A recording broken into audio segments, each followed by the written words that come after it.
Good morning all of you. आपके अपने YouTube channel geography junction पे मैं श्याम देवड़ा आपका स्वागत करता हूं। आज अपन बात करेंगे मुख्य रूप से हिमालय का प्रादेशिक वर्गीकरण, यानी आपने हिमालय का जो भौतिक वर्गीकरण भी पढ़ रखा है, जैसे वहत हिमालय होता है, मध्य हिमालय होता है या अपन कहते हैं शिवालिक हिमालय होता है, वैसा का वैसा जो हिमालय का जो प्रादेशिक वर्गीकरण है उसको नदियों के आधार पर बांटा गया है। यानी जो नदियां जहां से गुजरती है उनके मध्य का जो भाग है उसको अपन हिमालय के रूप में पढ़ते हैं। तो नदियों के आधार पर भी हिमालय को वर्गीकृत किया गया है। तो एक भूगर्भ शास्त्री या भूगोलवेता थे, यानी अपन कह सकते हैं सिडनी बुराड। उन सिडनी बुराड नाम के व्यक्ति ने जो क्या हिमालय का प्रादेशिक वर्गीकरण को प्रस्तुत किया, या उनको हिमालय का प्रादेशिक वर्गीकरण के रूप में उन्होंने हिमालय को बांटा। और उन्होंने मुख्य रूप से हिमालय के 4 भाग बताए, यानी उन्होंने नदियों के आधार पर हिमालय को, या अपन कह सकते हैं प्रादेशिक विभाजन के आधार पर नदियों के 4 भाग बताए। जैसे अपन बात करते हैं, जैसे देखो हिमालय का जो प्रादेशिक वर्गीकरण है वो आपको पूछ ले किसने किया, तो सबसे पहले ध्यान रखना है सिडनी बुराड थे, और ये एक भूगर्भ शास्त्री थे। और इन्होंने नदियों के आधार पर हिमालय को 4 भागों में बांटा। तो आपको ध्यान रखना नदियों के आधार पर हिमालय को कितने भागों में बांटा गया, या प्रादेशिक वर्गीकरण के आधार पर हिमालय के कितने भाग हैं, तो आपको ध्यान रखना 4 भाग हैं।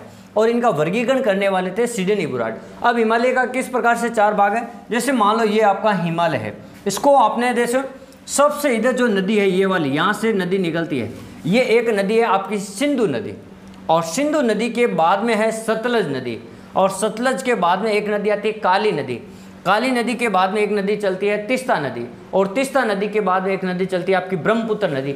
इन 2 नदियों के बीच में जो हिमालय स्थित है उनको अलग अलग नाम से उन्होंने बांटा गया। जैसे देखो ये आपका सिंधु और सतलज नदी के मध्य का जो भाग था उस हिमालय को उन्होंने कहा था आपके कश्मीर हिमालय, पंजाब हिमालय, या इसको अपन कह सकते हैं अपन हिमाचल हिमालय। तो ये इनके 3 नाम है। अब देखो नाम इसका पंजाब है, लेकिन ये पंजाब में विस्तृत नहीं है। ये आप कभी भी ध्यान रख लेना कि पंजाब हिमालय का विस्तार कौन कौन से राज्यों में है, तो ध्यान रखना पंजाब और हरियाणा में नहीं है। इनका नाम पंजाब है, बाकी इसका विस्तार पंजाब में नहीं है। ये कश्मीर और आपके हिमाचल प्रदेश, यानी 2 राज्यों में, कश्मीर और हिमाचल प्रदेश में इसका विस्तार है। इसको 3 नामों से जानते हैं, कश्मीर हिमालय, पंजाब हिमालय, या इसको अपन हिमाचल हिमालय भी कहते हैं। फिर अपन इसकी विशेषता देखो, ये जो हिमालय है, अब ये हिमालय का सबसे चौड़ा भाग है, यानी जो आपको पता है कि जो ये हिमालय है इस प्रकार से हिमालय का वर्गीकरण है, या हिमालय की ये इस प्रकार से, यानी ये जो पश्चिम दिशा है और ये आपकी पूर्व दिशा है, तो पश्चिम दिशा में हिमालय की चौड़ाई क्या है, अधिक है। हिमालय की चौड़ाई अधिक है। यहाँ से देखो हिमालय चौड़ा अधिक है, और यहाँ से देखो हिमालय की कम चौड़ाई है। तो यहाँ पर हिमालय सबसे ज़्यादा चौड़ाई में फैला हुआ है। तो आपको ध्यान रखना हिमालय सबसे ज़्यादा चौड़ा कहाँ है प्रादेशिक वर्गीकरण में, तो ध्यान रखना ये वाला हिमालय सिंधु और सतलज के बीच वाला, जिसको अपन कश्मीर हिमालय, हिमाचल हिमालय या पंजाब हिमालय कहते हैं। अब इसकी क्या विशेषता, पहली बात ये जो लगभग 560 किलोमीटर वर्ग किलोमीटर में फैला हुआ है, ये सिंधु और सतलज के मध्य का हिमालय 560 किलोमीटर में फैला हुआ। फिर अपन इसको ये हिमाचल हिमालय या कश्मीर पंजाब, ये आपके पंजाब और जम्मू कश्मीर और हिमाचल 2 राज्यों में फैला हुआ, मुख्य रूप से 2 राज्यों में। और ये सबसे जो उत्तरी भाग है इसका, या ऊंचे भाग है, वहाँ हमेशा बर्फीले क्षेत्र हैं और वहाँ पे वनस्पतियों का अभाव है। और इसी हिमालय के जो निचले वाले भाग है जहाँ कम ऊंचाई, वहाँ पे वनस्पतियाँ हैं, लेकिन ऊंचे वाले भागों पे वनस्पतियों का अभाव पाया जाता है। और इस हिमालय में जो आपकी जो चोटियाँ हैं, जो श्रेणियाँ पाई जाती है, जैसे आप बोलते हो काराकोरम श्रेणी है, जास्कर श्रेणी है, लद्दाख श्रेणी है, पीर पंजाल श्रेणी है और धौलाधर श्रेणी है। ये जो 5 श्रेणियां आपको एक साथ कौन से हिमालय में देखने को मिलती है, तो ध्यान रखना कश्मीर हिमालय में देखने को मिलती है, कश्मीर में। तो मैंने यहाँ लिखा कालजा पीर 2, यानी का से काराकोरम, ल से लद्दाख, जा से जास्कर, पीर से पीर पंजाल और 2 से धौलाधर।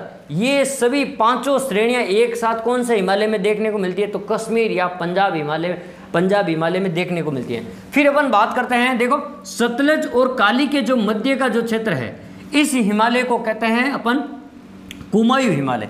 क्या कहते हैं, कुमायूं हिमालय। और ये सबसे छोटा हिमालय क्षेत्र है, यानी इसकी लंबाई सबसे कम है। 320 किलोमीटर है, तो सबसे छोटा। और ये हिमालय उत्तराखंड राज्य में फैला हुआ है। कौन से राज्य में? उत्तराखंड राज्य में। देखो, और यहाँ पे केदारनाथ है, बद्रीनाथ है, त्रिशूल है, नंदा देवी है, गंगोत्री हिम क्षेत्र है, ये ग्लेशियर है। तो ये जो सारी चोटियाँ हैं, जैसे केदारनाथ, बद्रीनाथ है, त्रिशूल है, नंदा देवी। और इस हिमालय की सबसे ऊंची चोटी है ना, वो आपकी देखो नंदा देवी है, नंदा देवी चोटी है। और यहाँ पे गंगोत्री हिमनद है, और गंगोत्री और यमुनोत्री हिमनद से ही गंगा नदी का उद्गम होता है उत्तराखंड से। तो ये सबसे छोटा हिमालय है, इसको आपको ध्यान रखना। फिर अपन बात करते हैं काली और जो तीस्ता के मध्य का जो क्षेत्र है, काली और तीस्ता के मध्य का, ये लगभग 800 वर्ग किलोमीटर में फैला हुआ है। और ये सबसे लंबा हिमालय, इसकी विशेषता क्या? सबसे लंबा हिमालय कौन सा है? तो आपको ध्यान रखना, काली और तीस्ता नदी के बीच का हिमालय। और इसे अपन नेपाल हिमालय के नाम से भी जाना जाता है। तो आपको ये भी पूछ सकते हैं, नेपाल हिमालय सबसे लंबा हिमालय। और विश्व की सबसे ऊंची चोटी, विश्व की सबसे ऊंची चोटी माउंट एवरेस्ट भी आपकी नेपाल हिमालय में है। और कंचनजंगा भारत में स्थित सबसे ऊंची चोटी, भारत में हिमालय में स्थित, देखो भारत में और हिमालय श्रेणी में स्थित सबसे ऊंची चोटी है आपकी कंचनजंगा। फिर मकालू है, मसालू है, अन्नपूर्णा है, धौलागिरी है, ये सारी चोटियां भी आपके नेपाल हिमालय में है। और नेपाल हिमालय से ही घाघरा है, गंडक है, कोशी है, इन नदियों का उद्गम भी होता है और ये नदियाँ यहाँ से प्रभावित होती है। तो ये ध्यान रखना, सबसे लंबा हिमालय कौन सा है और कौन से हिमालय में विश्व की सबसे ऊंची चोटी है? तो ये माउंट एवरेस्ट है। और माउंट एवरेस्ट को नेपाल में सागर माता के नाम से भी जाना जाता है। तो ये भी आपको ध्यान रखना। फिर अपन सबसे लास्ट में पढ़ते हैं तीस्ता और ब्रह्मपुत्र नदी के मध्य, तीस्ता और ब्रह्मपुत्र नदी के मध्य 720 वर्ग किलोमीटर में फैला हुआ है। इसे अपन कहते हैं असम हिमालय। इसे अपन क्या कहते हैं? असम हिमालय, जो सबसे दक्षिण वाला भाग है, सबसे इधर वाला पूर्वी वाला क्षेत्र है। और यहाँ पे नामचा बरवा नाम की एक चोटी है, एक सांगला चोटी है। यहाँ पे ब्रह्मपुत्र नदी का उद्गम होता है। ब्रह्मपुत्र नदी इसी हिमालय से होकर अंदर से गुजरती है। लोहित नदी है, इसकी दिवांग नदी है, और इनकी कई सारी जो सहायक नदियाँ वो भी यहाँ असम से होकर निकलती है। तो ये इस प्रकार से हिमालय के प्रादेशिक वर्गीकरण में 4 भाग अपन ने पढ़े हिमालय के। अब इनको कभी कभार आपको लंबाई की दृष्टि से भी आपको पूछ ले, तो इनका भी आपको क्रम ध्यान रखना। देखो, सबसे पहला आएगा नेपाल हिमालय, फिर आएगा आपका असम हिमालय, फिर आएगा आपका कश्मीर हिमालय, जिसको आप कश्मीर के साथ साथ ज़्यादातर पूछा जाता है पंजाब हिमालय, और सबसे लास्ट में आ जाएगा आपका कुमायूं हिमालय। तो ये देखो, ये लंबाई के अनुसार ये क्रम है, सबसे जो लंबाई है और सबसे कम ये। तो ये भी इनका क्रम भी आपको क्या करना है? ध्यान रखना। कौन कौन सा क्रम है लंबाई के अनुसार?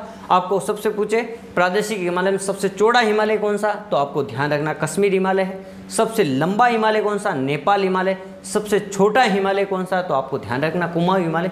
आज हमने इस प्रकार से पढ़ा। और अधिकांश जो ग्लेशियर वगैरह हैं, जैसे ग्रेसर बूम है या ग्रेसर बूम है, ये सियाचिन है, ये सारे ग्लेशियर आपके इस कश्मीर हिमालय में पाए जाते हैं। यहाँ पे एक चोटी है, राकापोशी चोटी भी है इस हिमालय में, और ये सबसे तीव्र ढाल वाली चोटी है। इसका ढाल है ना, एकदम ऐसे तेज ढाल है। आपको कभी भी पूछ सकते हैं सबसे तीव्र ढाल वाली जो राकापोशी चोटी है कौन से हिमालय में है? तो आपको ध्यान रखना कश्मीर हिमालय में है। तो आज हमने इस प्रकार से पढ़ा हिमालय का प्रादेशिक वर्गीकरण, और सिडनी बुराड़ ने हिमालय को 4 भागों में बांटा। अगर आपको हमारा वीडियो पसंद आए तो आप हमारे वीडियो को अधिक से अधिक शेयर जरूर करें, और लाइक, शेयर और कमेंट जरूर करें। और हमारे चैनल को अगर मोटिवेशन को बनाए रखने के लिए आप हमारे चैनल पर अधिक से अधिक लोगों को शेयर जरूर करें। धन्यवाद।